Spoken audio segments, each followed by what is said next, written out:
The gospel text of today is taken from the Gospel of John, chapter 15, verses 9 to 11.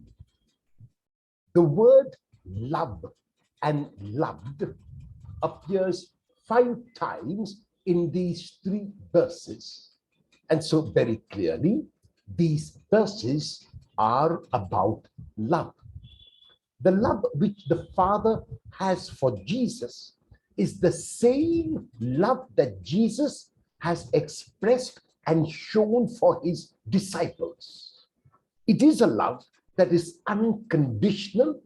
It is a love that is without end or eternal.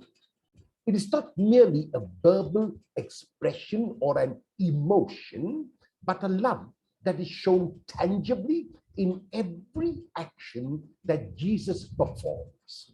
The disciples have to act in the same manner as Jesus did in order to make this love visible.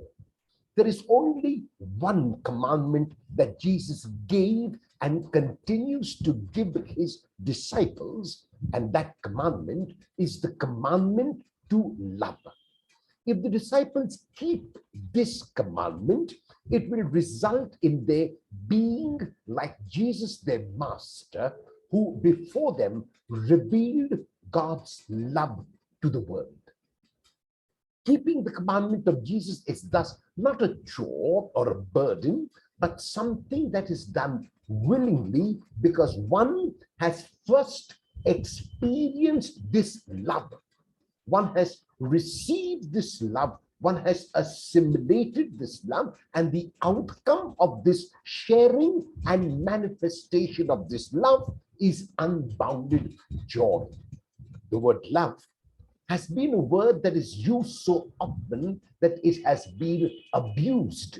We speak of love for the good things of life and our love for the members of our family and our love for God, all in the same breath. I love mixed vegetables, we might tell our spouse, and in the next breath say, I love you. Love is not primarily an emotion. It is not even a feeling, but really the only reality. As a matter of fact, the only reality which we encounter is love.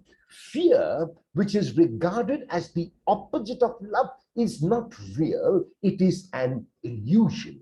If there is fear, there cannot be love. And when there is love, there is no fear. In the first letter of John, chapter 4, verse 18, this is what we read. Perfect love casts out fear. For fear has to do with punishment, and the one who fears is not perfected in love. While Paul gives a very beautiful definition, description of love in his first letter to the Corinthians, chapter 13, verses 1 to 4, my own definition of love is simple, but I hope and believe not simplistic. In my definition, I say, in love, there is no I. Is there an I in your love? Or is your love without an I?